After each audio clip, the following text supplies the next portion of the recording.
நான் முதல்ல திரு K C Palaniswami இருந்து திரு கே சி பழனிசாமி, அதிமுக கூட்டணியிலிருந்து ஒரு வெளிப்படையான அழைப்பு வந்திருக்கிறது. முன்னாடிலாம் திரைமறைவில் பேசுவாங்க அல்லது பேச்சுவார்த்தைகளுக்கு குழு அமைக்கப்படும். ஆனால் ஒரு வெளிப்படையான அழைப்பு வந்திருக்கிறது. எப்படியாவது திமுக அரசை வீழ்த்தணும் அப்படின்னு ஏற்கனவே அதிமுக பொதுச் செயலாளர் சொல்லியிருக்கார். இந்த கூட்டணி அழைப்பு முதல்ல எப்படி பார்க்குறீங்க?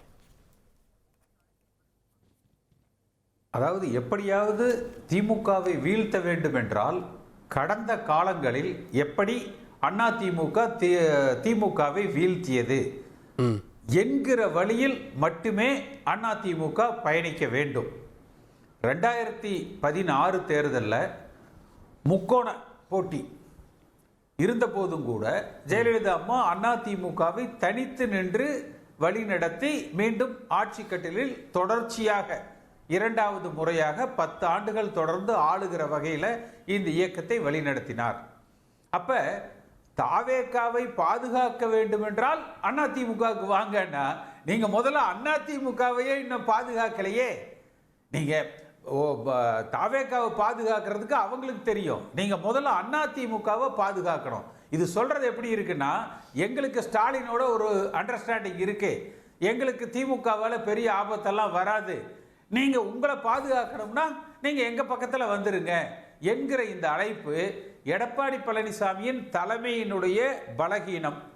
அதிமுக கட்சி எடப்பாடி பழனிசாமியின் தலைமையில் பலகீனமாக இருக்கிறது. இல்ல, முந்தைய வரலாறுகளே பாருங்க, அதிமுக எதிர்கட்சியாக இருந்த பிறகெல்லாம் ஒரு மெகா கூட்டணியோட தான் போயிருக்காங்க. நீங்க சொல்றது 2016 மட்டும் தனித்து போட்டி 7 சின்ன கட்சிகளை கூட்டணிக்கு வச்சுக்கிட்டாங்க. எப்பெல்லாம் எதிர்கட்சியாக இருந்திருக்காங்களோ மெகா கூட்டணிக்கு போயிருக்காங்க. கூட்டணி கட்சியுடைய அலுவலகத்திற்கெல்லாம் போய் ஜெயலலிதா அவர்கள் அழைப்பு கொடுத்திருக்காங்க.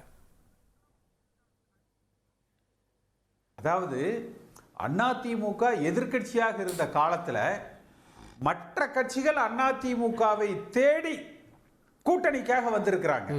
ஜெயலலிதா அம்மா மற்ற கட்சியினுடைய அலுவலகங்களுக்கு சென்றிருக்கலாம். ஆனால் தேர்தல் நெருக்கத்தில் கேன்வாஸ் பண்றதுக்கு, நீங்க எல்லாம் தயவு செஞ்சு எங்களோட வந்து சேர்ந்துருங்க என்று கேன்வாஸ் பண்றதுக்கு இதுவரைக்கும் அவங்க எந்த ஒரு மாற்று கட்சிகளுக்கும் சென்றதில்லை. மாறாக நாங்க கூட்டணியில் சேர்ந்துக்கிறோம், எங்களுக்கு எப்படியாச்சும் கொஞ்சம் இடம் கொடுங்க என்று தான் அதிமுகவை நோக்கி அவர்கள் பயணித்திருக்கிறாங்க.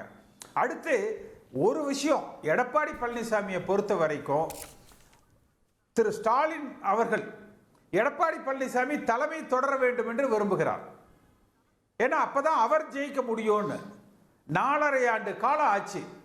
இதே முதலமைச்சர் திரு ஸ்டாலின் அவர்கள் சென்ற தேர்தல் பிரச்சாரத்தில் கரப்ஷன் கலெக்ஷன் கமிஷன் 14 அமைச்சர்கள் மேல ஊழல் அப்படின்னாரு, 90 நாளில் சிறை செல்வார்கள்னாரு, சிறப்பு நீதிமன்றம் அமைப்பேன்னாரு. இன்னைக்கு சாயந்தரம் இப்பதான் உங்க தொலைக்காட்சியில் ஸ்க்ரோலிங் ஓடுது, வேலுமணி அவர்களது தொடர்புடைய நிறுவனங்கள்லையும் எடப்பாடி பழனிசாமி தொடர்புடைய நிறுவனங்கள்லையும் 4.5 வருஷம் கழிச்சு ஊழலை கண்டுபிடிச்சு எஃப்ஐஆர் போட்டிருக்காங்களாம். ஒன்று இது அதிமுகவை பழிவாங்குகிற செயல், இல்ல திமுகவுக்கு மாற்று எடப்பாடி பழனிசாமி தலைமை தான் என்று மறைமுகமாக இது எடப்பாடி பழனிசாமிக்கு உதவி செய்கிற செயல். உண்மையிலேயே ஊழல் பிராக்டிகலா பாருங்க, நீங்க உங்க வாதத்துக்கே வர்றேன். சரி, ஓகே, 2 பேருமே பலவீனமா இருக்காங்கன்னு வச்சுங்க. அந்த 2 பேரும் சேர்றப்போ அரித்மெட்டிக்கா திமுகவுக்கு எதிரான வாக்கள் ஒன்று சேரும்ல, அந்த நம்பர்ஸ் வெற்றிக்கு அழைத்துட்டு போகும்ல. அதாவது இது சரியான அரசியல் புரிதல் இல்லாதது. நீங்க உதயகுமார் என்ன சொல்றாரு, நீங்க பவன் கல்யாண் மாடலை ஃபாலோ பண்ணுங்கன்னு சொல்றாரு. பவன் கல்யாண் அடிப்படையில் இந்துத்துவ சித்தாந்தங்கள்ல அவருடைய கட்சியை துவக்கினார். சந்திரபாபு நாயுடு பாஜக கூட கூட்டணி வச்சாரு. அந்த இந்துத்துவ சித்தாந்தங்கள்ல பவன் கல்யாண் இருந்ததுனால அவர் அந்த கூட்டணியில வந்து ஐக்கியமாயிட்டாரு. விஜயினுடைய பலமே பாஜகவினுடைய இந்துத்துவ சித்தாந்தங்களுக்கு மத கோட்பாடுகளுக்கு எதிரான அரசியல் நிலைப்பாடு. விஜயினுடைய செல்வாக்கு பெரிதா இல்ல பாஜகவினுடைய எதிர்ப்பு பெரிதான்னா, விஜய் பாஜக கூட்டணியில போய் சேர்ந்தார்னா அது மறைமுகமாகவோ அல்லது நேரடியாகவோ விஜய் தரைமட்டமாகி விடுவார். அவரது அரசியல் வாழ்க்கை அஸ்தமனித்து விடும். அப்ப ஆன்டி பிஜேபி ஓட்டு பூரா, ஆன்டி மைனாரிட்டி ஓட்டு பூரா, இந்த ரெண்டும் ஆன்டி பிஜேபி வேற, ஆன்டி மைனாரிட்டி வேற. இந்த ரெண்டும் திமுகவோட போய் வந்து கன்சாலிடேட் ஆயிடும். அதனால திமுகவை ஜெயிக்க வைக்கிறதுக்கு தான் இந்த ஐடியா வந்து இவங்க வந்து கொடுக்கறாங்க. பட் விஜயுடைய ரசிகர்கள் ஒரு 10% இருக்க மாட்டாங்களா? டிஎம்கே இந்த சிறுபான்மையினர் ஆன்டி பிஜேபி ஓட் தவிர்த்து அது இங்க கூடாதா? இல்ல, நிச்சயமாக அது வந்து பலன் நிச்சயம் உங்களுக்கு நிச்சயமாக விஜய்க்கு ஒரு 15%, 20% இருக்குதுன்னு வச்சீங்கன்னா, நீங்க எடப்பாடி பழனிசாமி நான் ஈவன் பாசிட்டிவா கூட சொல்றேன். எடப்பாடி பழனிசாமி இந்த நேரத்தில் என்ன செய்யணும்?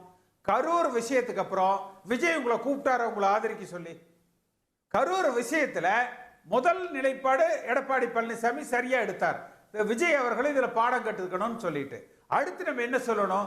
அந்த விஷயத்தை புறம் தள்ளிவிட்டு எதிர்க்கட்சி அரசியலை, திமுகவுக்கு எதிரான அரசியலை எடப்பாடி பழனிசாமி கடுமையாக முன்னெடுத்து இப்ப தன் வசம் ஒரு 60% இருக்கு, விஜய் வசம் ஒரு 25-30% இருக்குதுன்னா அந்த ஆதரவு திமுக எதிர்ப்புக்கு ரெண்டு பேரும் திமுக எதிர்ப்பு தான்.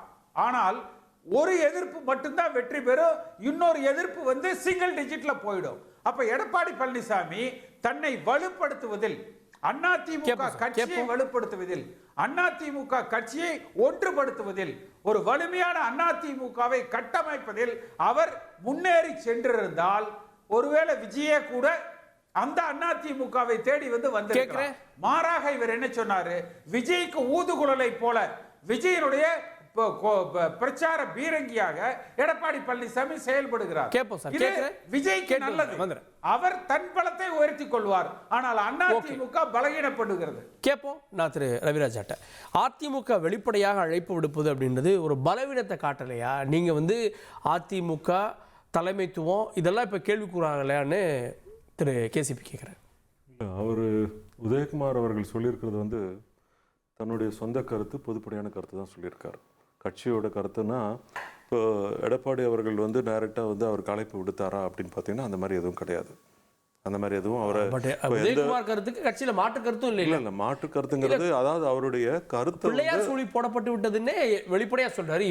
இப்போ ஒரு கட்சி வந்து ஒரு கூட்டம் நடத்திட்டு இருக்கு, அந்த கூட்டத்தில் வந்து அந்த கட்சியோட கொடி வந்து காமிக்கிறாங்க, அந்த விஜய் கட்சியோட கொடி வந்து காமிக்கிறாங்க. அப்போது அவங்க தொண்டர்கள் வந்து சில முடிவுகள் எடுத்திருக்காங்கங்கிறதுனுடைய வெளிப்பாடு தான் அது. அதாவது தன்னுடைய கட்சிக்கு ஒரு மிகப்பெரிய ஆபத்து வருகிறது, ஆபத்து வரும்பொழுது எல்லாரும் இவரை வீழ்த்த வேண்டும், ஒழிக்க வேண்டும் என்று நினச்சி தான் எல்லாருமே மூவ் பண்ணிட்டு இருக்காங்கங்கிறது பட்டவர்த்தனமாக தெரியுது. அப்போது நமக்கு யார் ஆதரவாக இருப்பாங்க அப்படிங்கிற ஒரு தவழ்கிற குழந்தையோ இல்லை ஒரு நடக்கிற வயதில் இருக்கிற ஒரு குழந்தையோ வந்து நினைக்கிறது இயல்பான விஷயம் இல்லையா? அப்போ வந்து அரசியல் மட்டும் பார்க்காம மனித நேயத்தோடு அவர் வந்து சில பிரச்சனைகளை மாட்டியிருக்காரு, இந்த மாதிரி சூழ்நிலை இருக்குது அப்படின்னு தெரிந்து ஒரு மூத்த அரசியல்வாதியாக தந்தை போல ஒரு அறிவுரை சொல்லும் விதமாக தான் அவர் வந்து அந்த பேச்சு அவர் கொடுத்தது வந்து பதில் சொன்னது கரூர் விஷயத்துக்கெல்லாம். மற்றபடி அண்ணா திராவிட முன்னேற்ற கழகம் எந்த கட்சியும் எதிர்பார்த்து காத்திருந்து தேர்தலை சந்திக்க வேண்டிய நிலையில் ஒருபோதும் இல்லை. எப்பொழுதுமே அண்ணா திராவிட முன்னேற்ற கழகங்கிறது ஒரு மாபெரும் மிகப்பெரிய இயக்கம். இல்ல, இந்த டாக் முன்னாடியே விஜய்க்கு துணை முதல்வர் 80 சீட்டு அப்படின்லாம் வந்தப்போ ஒரு மறுப்பு தெரிவிச்சாங்க.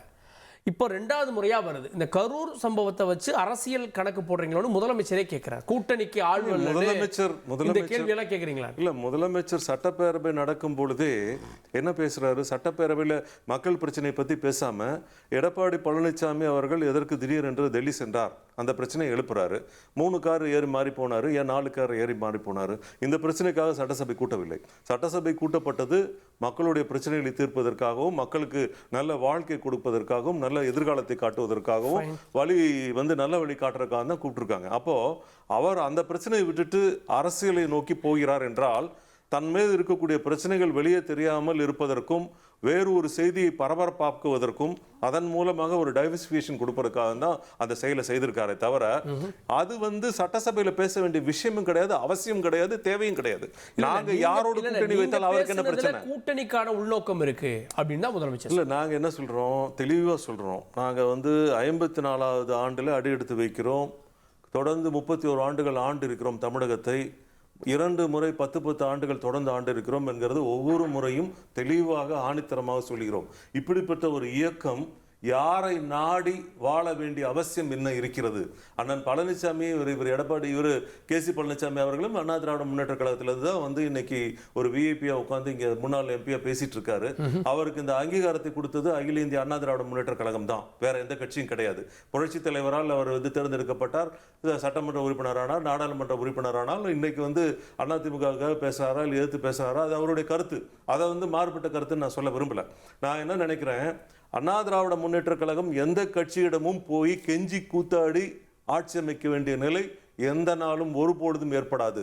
அதே போல அண்ணா திராவிட முன்னேற்ற கழகத்தை வழிநடத்தி செல்வதற்கு இபிஎஸ் அவர்கள் முடியல, கஷ்டப்படுறாரு அப்படின்னு அவர் சொல்றாரு.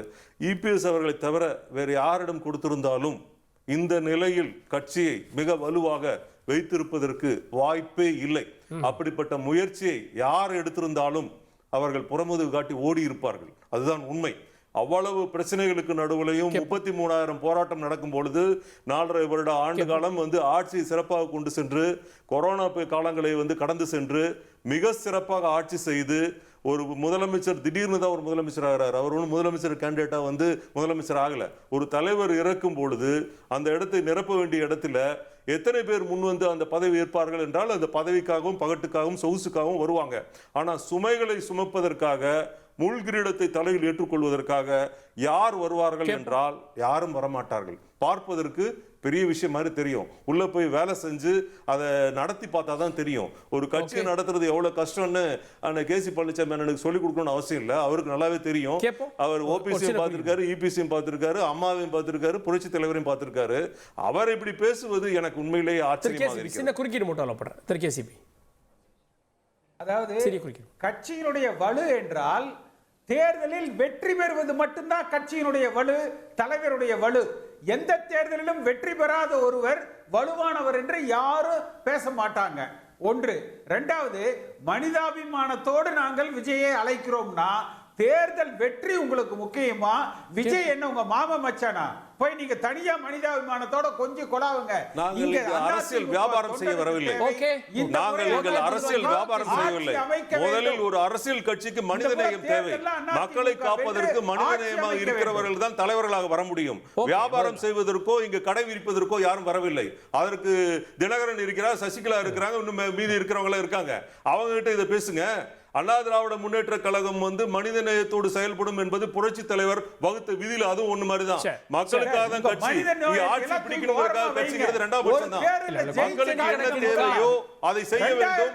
மக்களுக்காக குரல் கொடுப்பதிலோ மனிதநேயத்தை பேசுவதோ தவறு என்று சொன்னால் அதுவே அரசியல் இல்லை. நீங்க பேசுறது நியாயமே கிடையாது. விஜயை அழைப்பது நோக்கம் என்ன? முன்னேற்ற கழகம் தேவைப்பட்டால் தனித்து நின்று தேர்தலை சந்திக்கக்கூடிய வலுப்பெற்ற தேர்தலில் ஜெயிச்சிருக்கீங்களா? சார், ஜெயிக்கிறேன் தோக்குறேங்கிறது எல்லாருக்குமே பொருந்தும். திமுக கிட்ட இந்த கேள்வி கேட்க வேண்டியதானே? 10 வருஷம் நீங்க எப்படி தோத்தீங்கன்னு, 77 இருந்து 87 வரைக்கும் நீங்க தோத்தீங்களா ஏன் கேள்வி கேட்க வேண்டியதானே? திமுக அம்மா இருக்கும்போது 10 வருஷம் ஆட்சியில் இல்லையே, அந்த கேள்வி கேட்க வேண்டியதானே? அந்த கட்சி இப்ப எப்படி ஆட்சி அமைச்சது, அதை நீங்க பதில் சொல்ல வேண்டியதானே? ஏன் அதுக்கு பதில் சொல்ல மாட்டீங்க?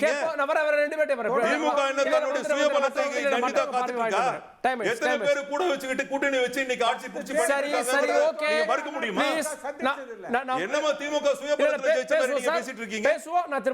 10 வருஷம் அடிமேல அடி வாங்கி ஓடி டெபாசிட் காலியானதெல்லாம் மறந்துட்டீங்களா? ஓகே ரவிராஜ், திருவன்னியர்ஸ் இங்க அடிப்படையில தாவேக கூட்டணிக்கு வந்து நீங்க கூட்டணிக்கு வாங்க, தனிப்பட்ட அழைப்புன்றாரு. ஆர்பி உதயகுமார் அழைச்சிருக்காரு, தனிப்பட்ட அழைப்புன்றாரு. அதான்